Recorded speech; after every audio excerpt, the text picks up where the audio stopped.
Everybody like and subscribe, praise the bell icon. Story number 1. It was a cold, moonless night when Jenna decided to take the long way home. The highway was known for its eerie stretches where streetlights flickered and the darkness seemed to swallow sound itself. She'd heard the rumors, trucks that vanish, strange figures standing motionless by the roadside, and whispers that fill the air just before something terrible happens. Jenna thought it was all just stories, but that night she would discover the truth. Her car's headlights barely cut through the thick fog that had settled over the highway. The radio was dead static, the kind of crackling that makes you want to turn it off, but Jenna left it on for company. Her fingers drummed nervously on the steering wheel as the miles crawled by. Suddenly, in the distance, she saw a lone figure standing on the side of the road. A man in tattered clothes, waving desperately for help. Instinct told her to stop. The stories about hitchhikers on that highway were horrifying. Some who got picked up were never seen again. But something about this man's face, pale and strained, pulled at her.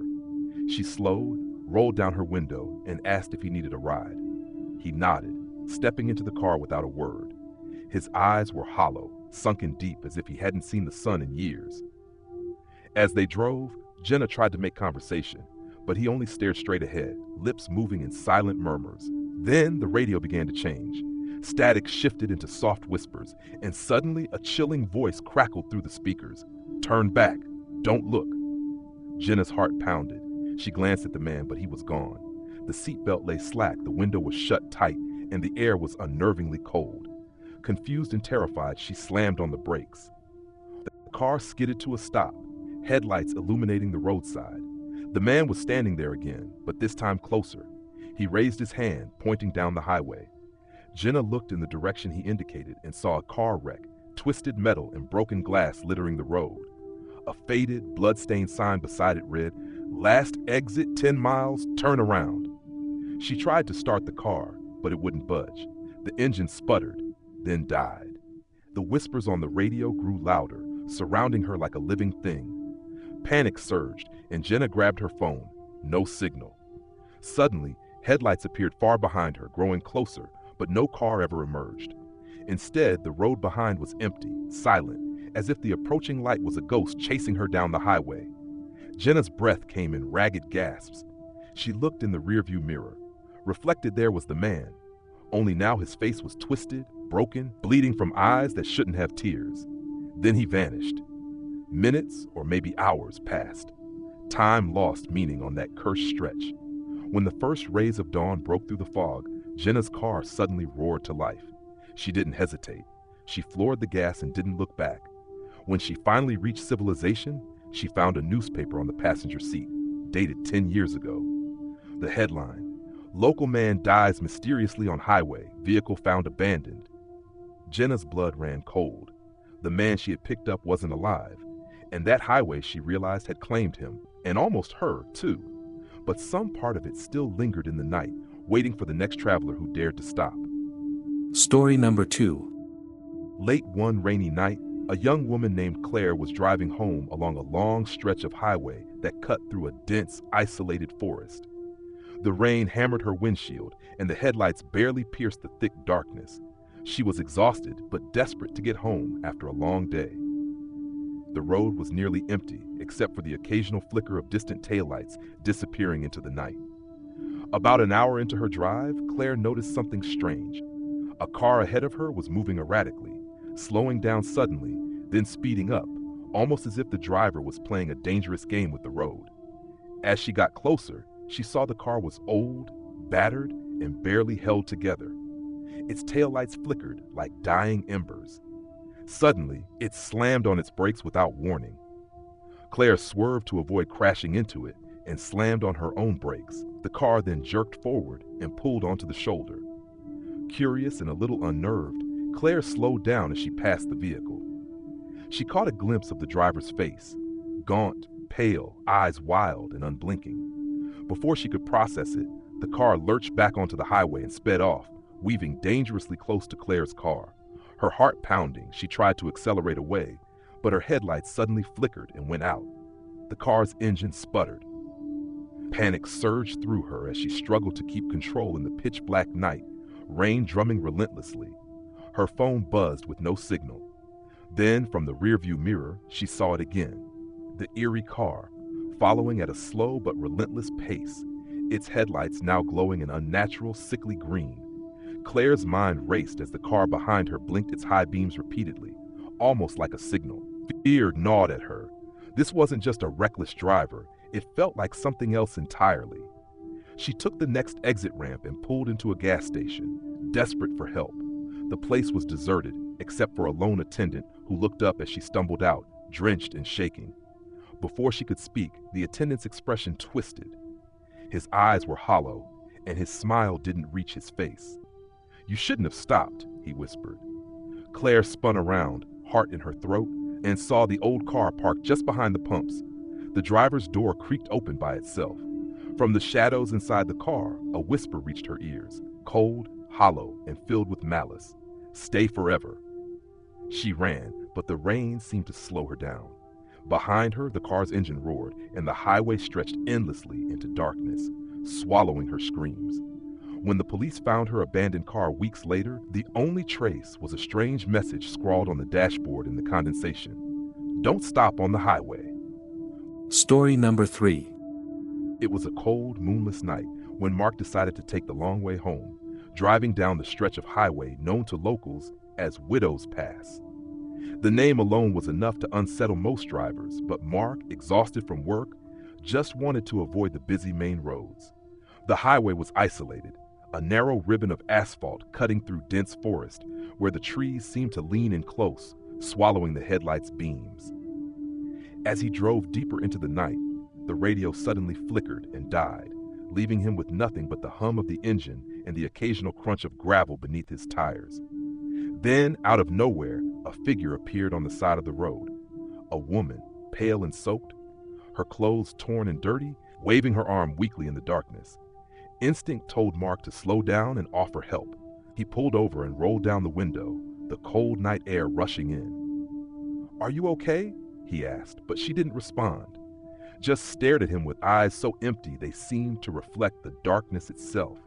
Without warning, she opened the passenger door and climbed in, dripping water all over the seat. Mark's heart hammered in his chest as he realized she wasn't moving, just sitting there, staring ahead. He tried to speak, but his voice caught in his throat.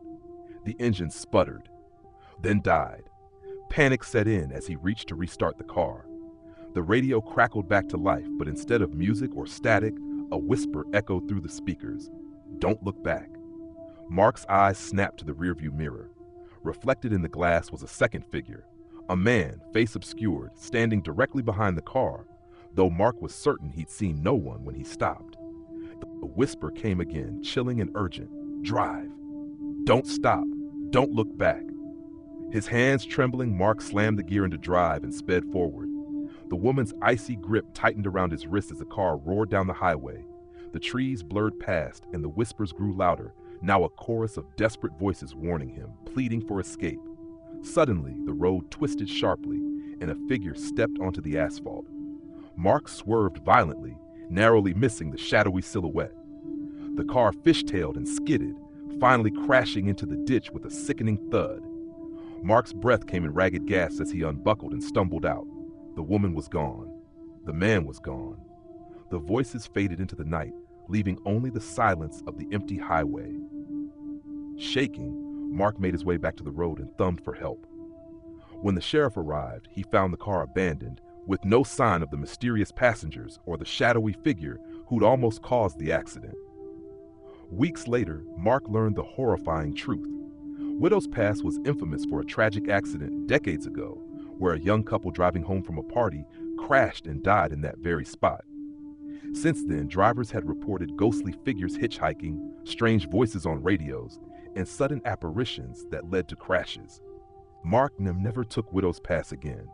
But sometimes, when the night is black and the highway silent, he still hears the whispers on the wind, warning the next driver, "Don't look back." Story number 4. On a cold, fog-heavy night, a lone driver named Mark was cruising down an endless stretch of highway known as Blackthorn Road, a place locals whispered about, but rarely traveled after dark. The road was infamous for its eerie silence and the strange disappearances of travelers over the years. Mark had no intention of stopping. He was late for an important meeting and wanted to make it through as quickly as possible. As the fog thickened, his headlights barely cut through the dense mist. Suddenly, his car jolted. He'd hit something. Heart pounding, Mark pulled over and stepped into the cold night to inspect the damage. The road was empty, no sign of an animal or debris, but on the cracked asphalt lay a small, pale handprint smeared with something dark. Shaken, Mark returned to his car and locked the doors. He tried to restart the engine, but it sputtered and died. He was stranded. Then came the footsteps, soft, slow, and deliberate, circling the car. Mark's breath hitched. He glanced out the window but saw nothing but swirling fog. The footsteps grew louder, closer. A figure appeared in the mist, a woman in a tattered white dress, her eyes hollow and skin impossibly pale. She didn't speak but tapped on the window, the sound like nails scraping glass. Terrified, Mark locked his doors tighter and tried the ignition again. This time the engine roared to life, and without hesitation, he sped off, the woman disappearing behind him like a shadow swallowed by the fog. Relieved but still unsettled, Mark drove faster, but the radio suddenly burst to life with static and a faint voice whispering his name. He glanced in the rearview mirror and saw multiple pairs of glowing eyes lining the roadside, watching him with unnatural hunger. The highway stretched endlessly ahead, but the exit signs disappeared. The GPS flickered, looping him back to the same spot. Desperate, Mark slammed on the brakes, but his car skidded to a stop beside a broken-down bus, empty and rusting. Its windows shattered like hollow eyes. A cold wind blew through the cracked door as it creaked open on its own. Mark hesitated, then stepped inside, hoping to find help. Inside, the bus was filled with silent, slumped figures. Passengers frozen in time, their faces twisted in terror. The moment he stepped deeper, the doors slammed shut. The bus began to move, not on the highway, but through an endless void of darkness. Mark's screams echoed into nothingness as the passengers' eyes snapped open, empty, soulless, staring right at him. No one ever saw Mark again. Blackthorn Road still claims its victims, and sometimes when the fog is thick and the night is silent, travelers report seeing a lone car driving in circles, trapped in an endless highway nightmare. The last thing they hear before the radio cuts out is a whisper, "Don't stop or you'll join us."